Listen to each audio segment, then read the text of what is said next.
Assalamualaikum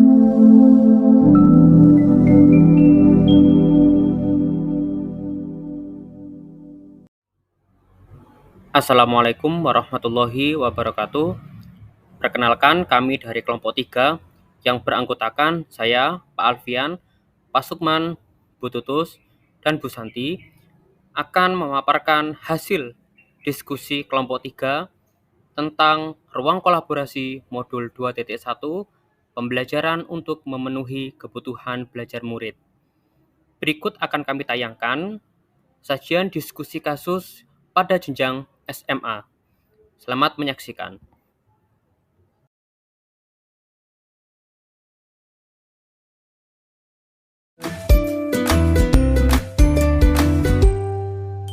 Ibu dan Bapak guru hebat. Kali ini, Ibu Bapak akan melihat sebuah contoh situasi pembelajaran bersama Ibu Derana, guru biologi SMA kelas 10. Karena situasi sedang pandemi, Ibu Derana melakukan pembelajaran menggunakan metode flip learning. Flip learning adalah model pembelajaran di mana sebelum pertemuan daring dengan guru, murid diminta untuk mempelajari materinya terlebih dahulu secara mandiri. Mari kita lihat bagaimana Ibu Derana mengelola pembelajarannya.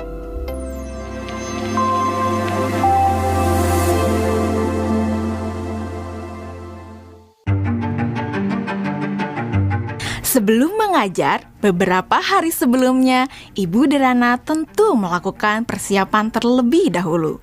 Dalam tahap ini, Ibu Derana benar-benar memastikan bahwa ia memahami tujuan pembelajaran yang ia ingin murid-muridnya capai.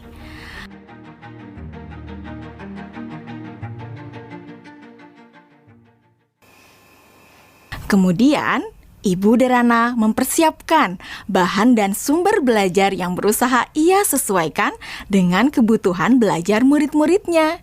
Ia menyiapkan beberapa buku, salinan artikel koran, video-video yang semuanya berkaitan dengan materi yang akan dipelajari murid-muridnya.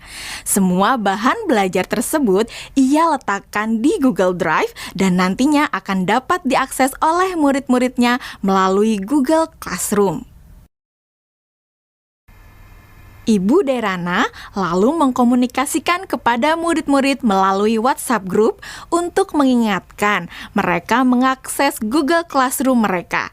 Tahapan ini dilakukan sebelum Ibu Derana bertemu dengan murid-murid di Google Meet. Beberapa hari setelahnya, sesuai dengan jadwal, Bu Derana melakukan pertemuan secara sinkron dengan murid-murid melalui Google Meet. Selamat pagi anak-anak. Oke, senang sekali ya kita sudah bisa bertemu kembali pada sesi sinkron hari ini. Sebelumnya, Ibu mau terima kasih ya sama kalian karena kalian sudah belajar secara mandiri dari rumah melalui materi yang Ibu masukkan di Google Classroom. Nah, kalian sudah mempelajari semua yang ada di Google Classroom? Sudah. Oke. Jadi anak-anak, pada pertemuan sinkron hari ini, kita akan mempelajari lebih dalam lagi mengenai keanekaragaman hayati. Ibu akan sharing beberapa pelajarannya ke kalian ya.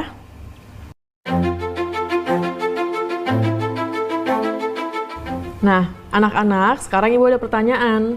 Jawab pertanyaan dari Ibu ini ya.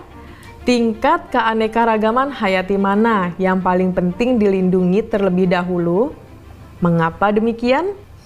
Keanekaragaman hayati karena ada sumber daya alam tersebut sudah dipastikan lebih terjamin, Bu. Kesehatannya juga fungsinya juga sumber daya alam hayati ini juga lebih sering digunakan dibandingkan dengan sumber daya alam non hayati karena lebih terjamin. Seperti itu, Bu, jawaban dari saya. Oke, jawabannya bagus sekali itu ya. Itu lengkap banget jawabannya. Yang lain sudah mendengarkan dan sudah memahami apa jawaban dari Dwi Melati? Sudah, Bu. Oke, sekarang kita lanjut ke pertanyaan selanjutnya ya anak-anak ya. Kapan terancamnya keanekaragaman hayati ekosistem dapat mengancam keanekaragaman hayati spesies dan genetis? Dan kenapa jawabannya seperti itu? Kalian bisa menjawab pertanyaannya melalui kolom chat ya.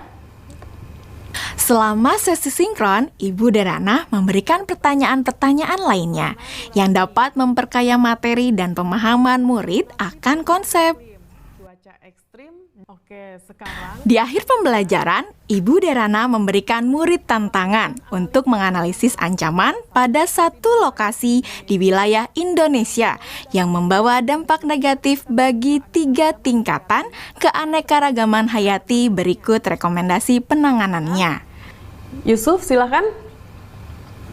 Tugasnya dibuat dalam bentuk apa, Bu? Apakah boleh dalam bentuk infografis?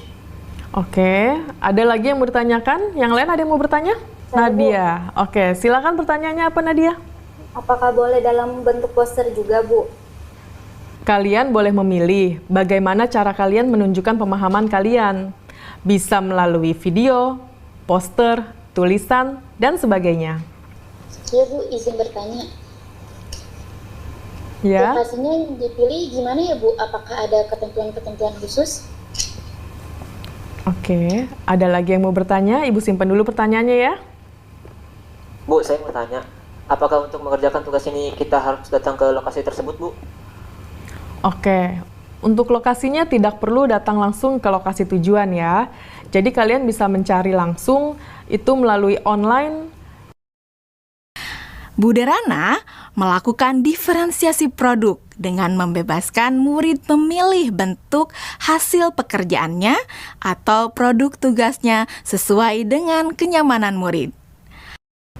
Anak-anak, tadi Ibu sudah sampaikan ya bahwa hasil pekerjaan kalian dapat dibuat dalam berbagai bentuk produk. Artinya, kalian boleh memilih apakah kalian ingin menyampaikannya dalam bentuk poster digital, website, video, blog, presentasi PowerPoint, dan sebagainya. Nah, sekarang silahkan kalian sesuaikan dengan minat dan kenyamanan masing-masing. Namun demikian, kalian harus memperhatikan bahwa yang akan Ibu nilai adalah apakah kalian dapat menganalisis ancaman pada satu lokasi di wilayah Indonesia yang membawa dampak negatif bagi 3 tingkatan keanekaragaman hayati. Berikut rekomendasi penanganannya. Jadi, poin-poin kriteria yang akan dinilai akan berkaitan dengan hal tersebut. Nah, agar kalian bisa memahami dengan jelas tentang kriteria penilaiannya, mari kita diskusikan kriteria penilaian tersebut bersama-sama ya. Bagaimana? Setelah anak-anak jelas dengan kriteria penilaiannya, maka kemudian Ibu Derana meminta anak-anak untuk bekerja secara asinkron. Selamat tenggat waktu pengerjaan tugas untuk membantu murid-murid yang masih mengalami kesulitan. Ibu Derana menyediakan slot-slot waktu tertentu untuk berdiskusi secara individual maupun secara kelompok kecil. Saya ingin konsultasi, Bu. Iya, boleh. Bu Derana memberikan waktu kepada murid-murid lainnya untuk dapat mengkonsultasikan draft yang mereka buat. Ibu Derana juga memastikan untuk memberikan umpan balik terhadap pekerjaan yang dibuat oleh murid-muridnya. Ibu dan Bapak Guru Hebat, demikian video singkat salah satu contoh penerapan pembelajaran berdiferensiasi. Tetap semangat, Ibu dan Bapak Guru Hebat.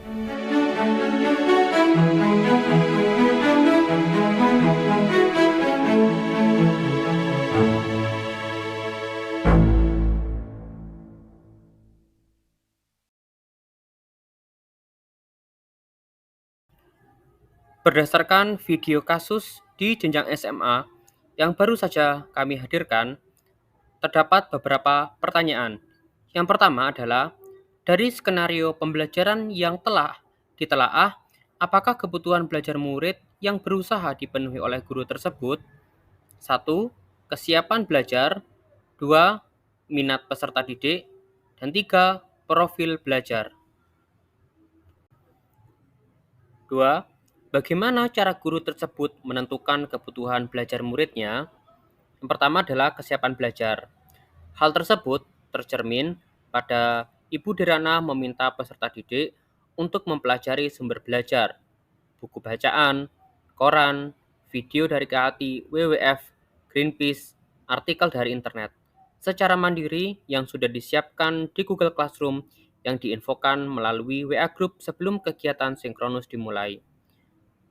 Pada awal saat kegiatan sinkronus melalui Google Meet, Ibu Derana meminta peserta didik menjawab pertanyaan pemantik untuk melihat kesiapan belajar peserta didiknya. 2. Minat peserta didik. Peserta didik diberikan kebebasan dalam mengerjakan tugas atau hasil pekerjaan sesuai dengan kenyamanan peserta didik. 3. Profil belajar. Ibu Derana menyiapkan beberapa sumber belajar yang bervariasi dan berkaitan dengan materinya yang disesuaikan dengan gaya belajar dan kebiasaan belajar siswa, yang meliputi audio, visual, dan kinestetik. 3. Strategi pembelajaran berdiferensiasi apa yang digunakan? 1. Strategi berdiferensiasi konten, yaitu guru menyiapkan beberapa sumber belajar yang meliputi buku bacaan, koran, video dari KHT, WWF, Greenpeace, artikel dari internet. 2. Strategi berdiferensiasi proses, yakni memberikan sumber belajar beragam secara daring untuk pembelajaran mandiri, memberikan sumber informasi melalui diskusi sinkronus melalui Google Meet, memberikan pertanyaan pemandu dan tantangan, guru menyediakan slot-slot waktu tertentu kepada beberapa murid yang memerlukan bantuan berdasarkan hasil penilaian. 3. Strategi berdiferensiasi produk, yakni guru mempersilahkan peserta didik untuk memilih produk yang akan dihasilkan berupa poster, gambar, video, rekaman suara, dan website. 4. Bagaimana guru tersebut melakukan penilaian?